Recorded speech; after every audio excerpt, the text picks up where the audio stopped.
कौरवों और पांडवों के बीच हुए महायुद्ध महाभारत को लेकर आज भी कई ऐसे रहस्य हैं जिनको सुनकर लोग चौंक जाते हैं। लगातार 18 दिन चले इस महायुद्ध में इतना बड़ा नरसंहार हुआ था कि युद्ध खत्म होने पर सिर्फ 18 योद्धा ही जीवित बचे थे। ज्यादातर लोगों को पता होगा कि महाभारत के युद्ध में सभी कौरव मार दिए गए थे।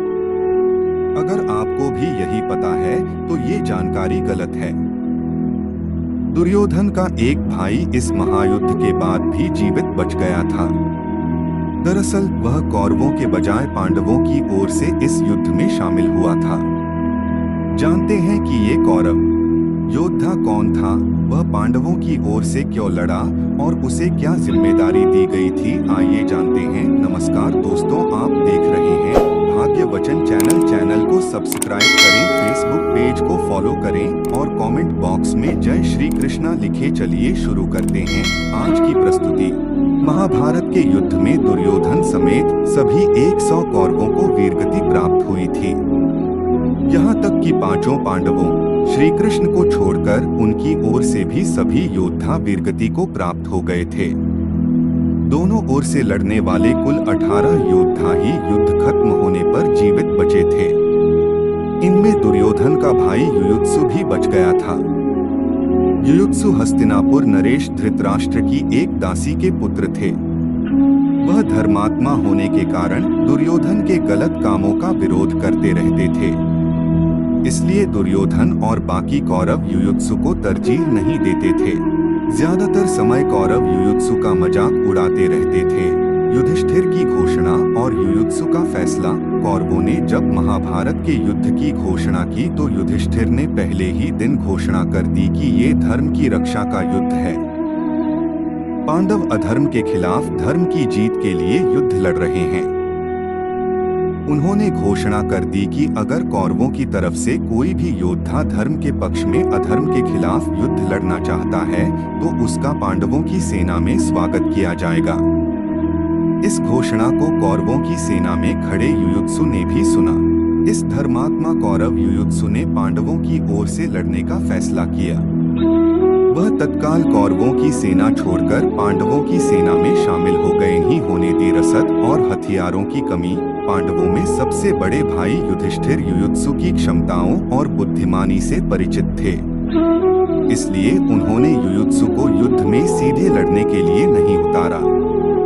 उन्होंने कौरव कुमार युयुत्सु को पांडवों की सेना के लिए हथियारों और रसद की व्यवस्था करने की बड़ी जिम्मेदारी सौंप दी। युयुत्सु ने भी मिले हुए काम को पूरी जिम्मेदारी से निभाया और तमाम अभावों के बीच पांडव सेना के लिए इन दोनों चीजों की युद्ध खत्म होने तक कमी नहीं होने दी। महाभारत का युद्ध खत्म होने के बाद पांडवों को हस्तिनापुर का राजपाट मिला तो युधिष्ठिर ने युयुत्सु को अपना मंत्री बनाया। अंतिम समय तक रहे परीक्षित के संरक्षक दासी पुत्र युयुत्सु ने युधिष्ठिर के लिए ठीक वही भूमिका निभाई जो काका विदुर ने हस्तिनापुर नरेश धृतराष्ट्र के लिए निभाई थी। जब युधिष्ठिर राजपाट त्याग कर महाप्रयाण करने लगे तो उन्होंने परीक्षित को राजा बनाया। इसके बाद उन्हें परीक्षित के लिए एक योग्य संरक्षक की जरूरत महसूस हुई।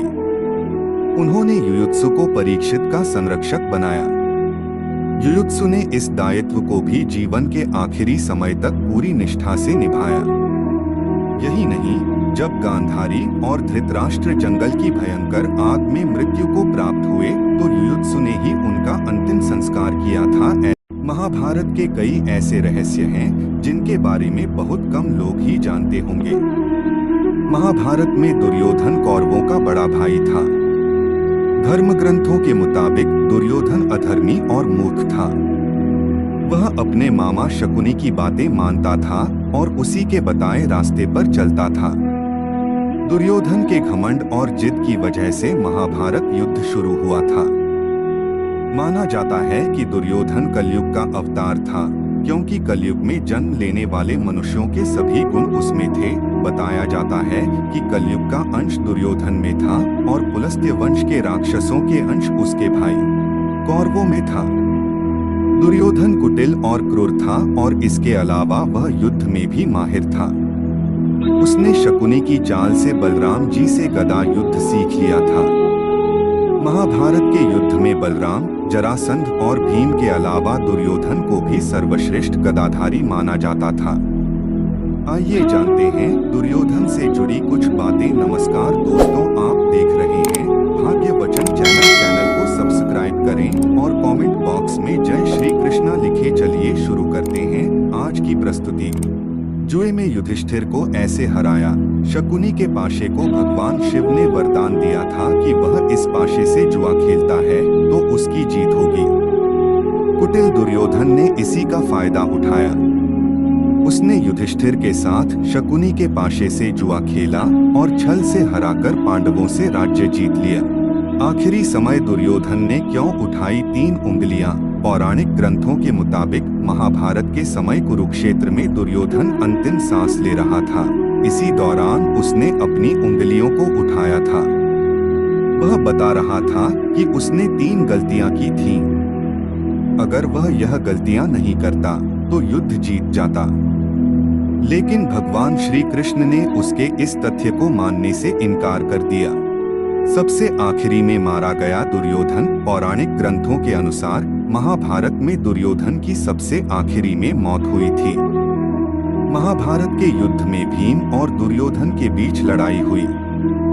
इस युद्ध के दौरान भीम ने दुर्योधन का जंघा उखाड़कर फेंक दिया, जिसकी वजह से उसकी मौत हो गई। अर्जुन का सौतेला भाई था दुर्योधन। दुर्योधन रिश्ते में अर्जुन का सौतेला भाई था और भगवान श्री कृष्ण का समधी था। श्री कृष्ण के पुत्र थे सांब, जिन्होंने दुर्योधन की बेटी लक्ष्मणा से विवाह किया था। दुर्योधन ने की थी पांडवों को मारने की कोशिश। दुर्योधन ने पांडवों को भी मारने की बहुत कोशिश की थी। उसने भीम को जहर दिया था और नदी में फिकवा दिया था, लेकिन फिर भी भीम की जान बच गई थी। पांडवों को मारने के लिए दुर्योधन ने लक्ष्याग्रह बनवाया था, लेकिन पांडव बच गए। महाभारत में दुर्योधन की क्रूरता की कई कहानियां हैं। यह जानकारी आपको कैसा लगा? अच्छा लगा है तो लाइक शेयर जरूर करें। पूरा वीडियो देखने के लिए धन्यवाद।